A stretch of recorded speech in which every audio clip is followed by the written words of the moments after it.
This will be a day long remembered. Now I am the master. Welcome to another episode of Legends and Theories, and to the greatest ever Star Wars ranking list. I'm going to include basically every movie and TV show that I've seen or seen enough about. The only thing that I think is not making out here is droids and Ewoks and Star Wars Detours, but since I think that wasn't released, it doesn't really count. So let's go right in with number 18. Oh, before that, I'm also not including any LEGO specials. So the holiday special from LEGO isn't going to be counted. So let's start with number 18. The Empire Strikes Back. Clearly, this is one of the worst Star Wars movies ever. I mean, it's the most predictable ending. I mean, if you watch the previous movies, you would know that Anakin Skywalker was Darth Vader. And even if you didn't, that's the most predictable twist in history. Everyone knows that the villain is somewhat secretly related to the hero. I mean, clearly, why would you watch this? It's like the worst Star Wars movie ever. Everything is so much better. This is so predictable. And with number 17, we have the original Star Wars movie, or A New Hope, or whatever you want to call it. I mean, clearly, it's so surprising that Star Wars even started from this. I mean, it's the second worst movie of it. It's so bad. I mean, what was George Lucas thinking of this? I mean, why couldn't he put like a CGI Gungan into this? This is like one of the most brilliant ideas to put a CGI Gungan, but he couldn't do it. I'm so surprised this franchise even started off from this point. I mean, wow, this is so disrespectful. Come on, let's just go watch the Phantom Menace and see some Jar Jar Binks. Only the Jar Jar Binks scenes. That's the best parts of it. But you'll hear about later on. So let's go on to number 16. Number 16 is Return of the Jedi. Again, so predictable. I mean, clearly we know that the Sith always betrays the Master. Clearly obvious. And we all knew that we just had to believe Luke. I mean, clearly, the Ewoks? Brilliant.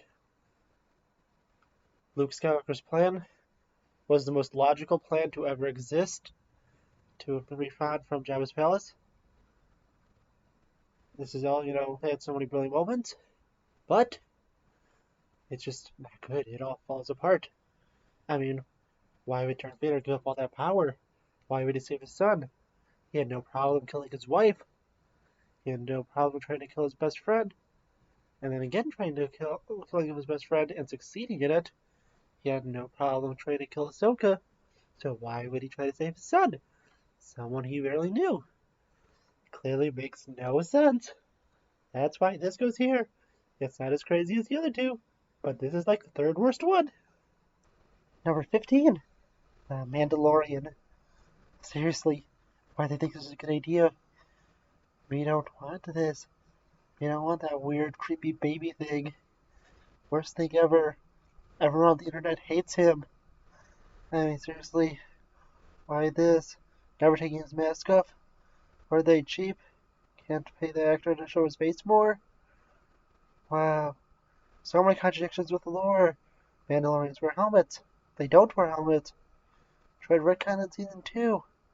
Oh no, we made an oopsie. Oh no! We didn't do it right. Yeah, let's go and do whatever we want. This is so sorry that I have nothing connected. Yay!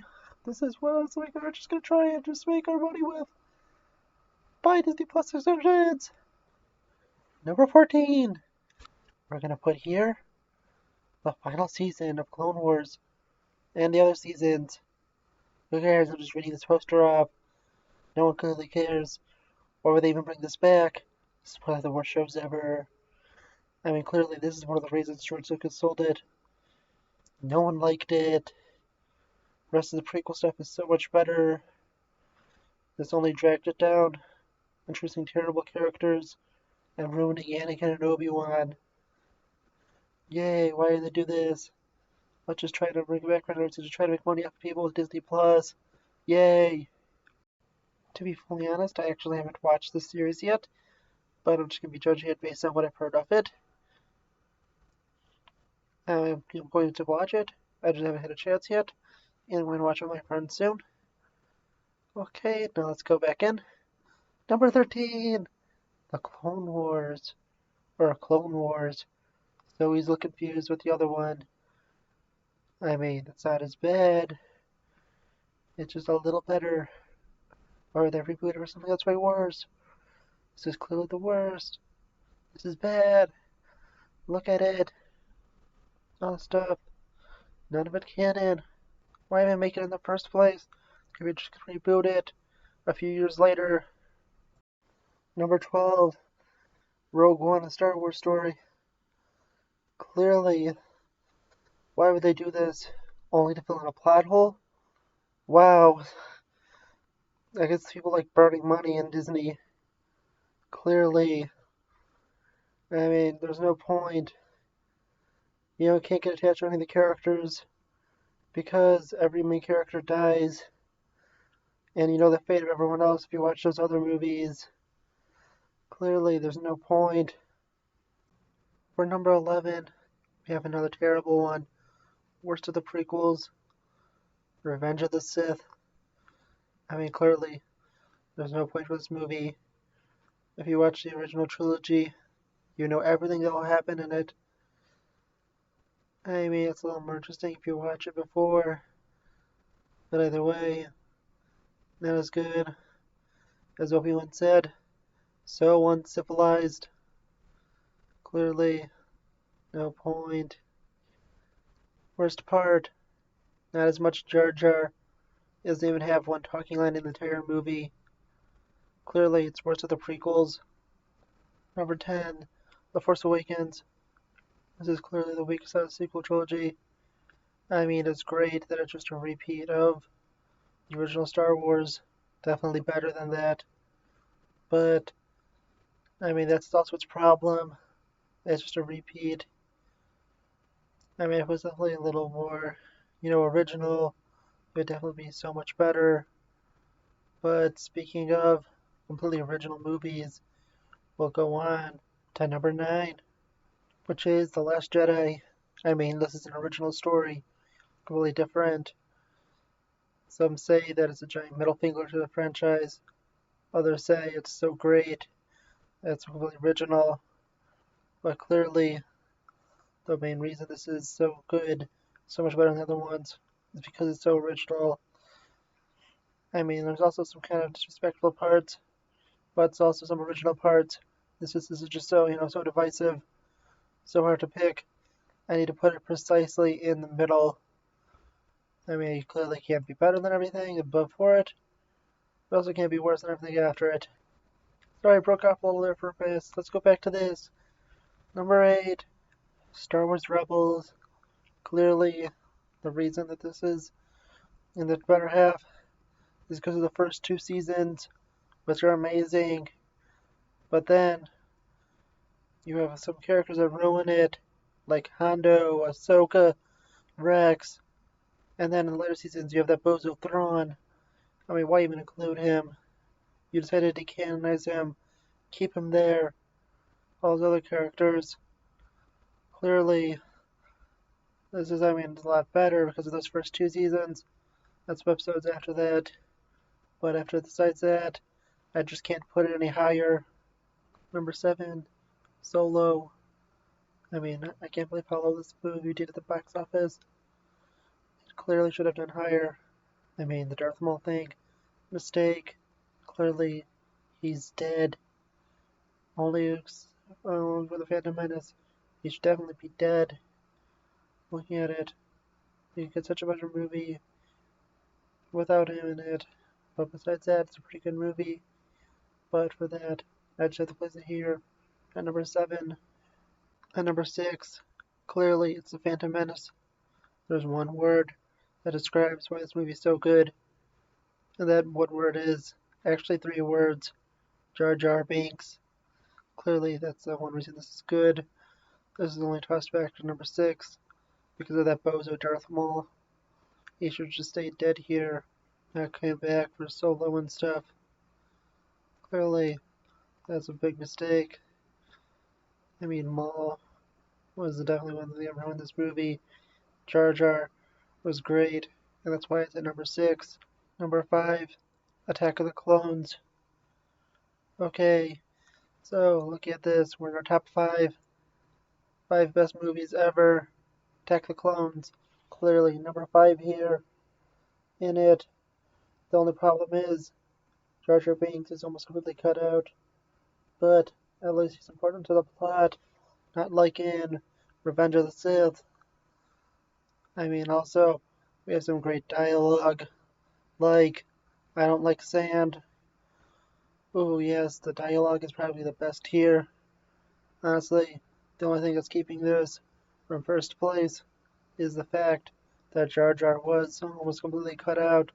It only had a few minutes of scenes in it, and only a few lines of dialogue. Clearly, that's why it's at number 5 on the best. After that is number 4, Rise of Skywalker. This movie is so great because it has so many unanswered questions. It clearly has all those unanswered questions because that is why you have to create a great wrap up by leaving so many questions left unanswered, like how Palpatine came back and everything. Clearly, that's why this is the 4th greatest movie. Looking at it, I mean, you have no idea about this. And everything just makes so much sense. Also, you have some fun pointless side quest in it. I mean, yay. They go looking for this Wayfinder for the entire movie. And then they just randomly get to find a second one after that one's destroyed. That's clearly why this is the 4th best Star Wars movie. 3rd, we have Star Wars The Clone Wars movie. Somehow, in this, they had Ahsoka at her best. And with the show that followed, it tossed her down even more. That's really the only reason this is at 3rd. Because the Clone Wars show was so terrible it ruined her character. This was her at her best. Also, the animation quality clearly dropped from here. I mean, this was amazing animation, and then they just dropped it with the last season of Clone Wars. I have no idea what they did. Okay, at number 2, we clearly have Star Wars Resistance. This is so much better than everything else. The best part about this is, I mean, I don't really know what it is. I just know it's great. I haven't actually watched the show in full. I only watch, like, part of the first episode. But I'm sure the rest of it's as amazing as those few minutes I saw. I mean, I seriously only saw, like, a few minutes of this. Seriously, that's all I saw of it, and I just know it's so great that I had to put it at number 2 of the greatest part of Star Wars of all time. But these compare all, when added up, little in comparison to our number 1 spot, which is actually an amazing 3-way tie. It has the Ewok movies, both Caravan of Courage and The Battle for Endor, and also the Star Wars Holiday Special, which we know that George Lucas loved. I mean, I've only watched one of these, and that's the Holiday Special. I watched it with the other Lego one, which, as I said, I'm not going to include in this ranking list. But of course, looking at it, this is such a good one, and I just know, because the Ewok movies include Ewoks, that they have to be better than everything else on this list.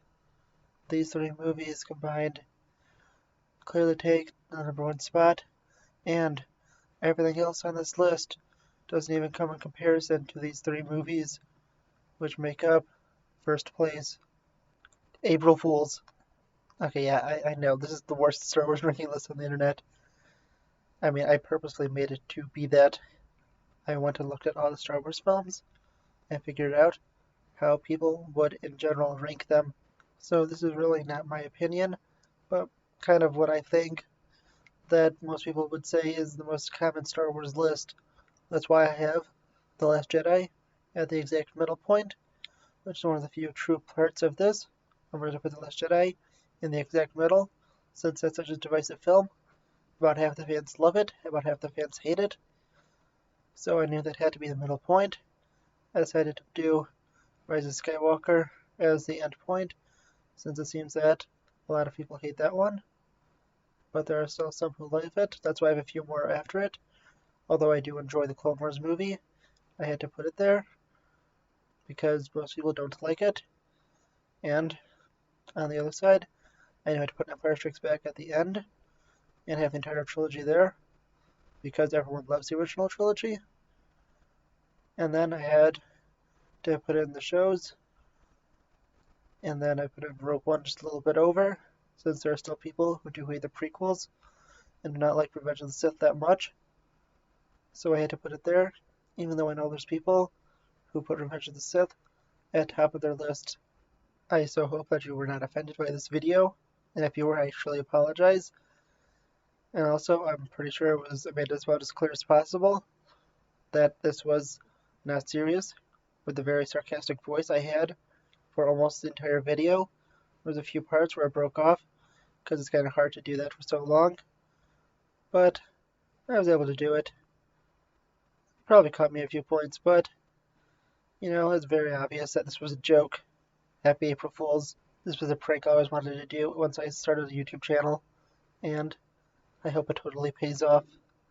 I will see you, most likely, next time in my Falcon and the Winter Soldier review, but who knows, something might pop up between now and Friday that I would like to talk about. So, either way, I will see you in the next episode of Legends and Theories. Thank you for watching this episode of Legends and Theories, and may the Force be with you.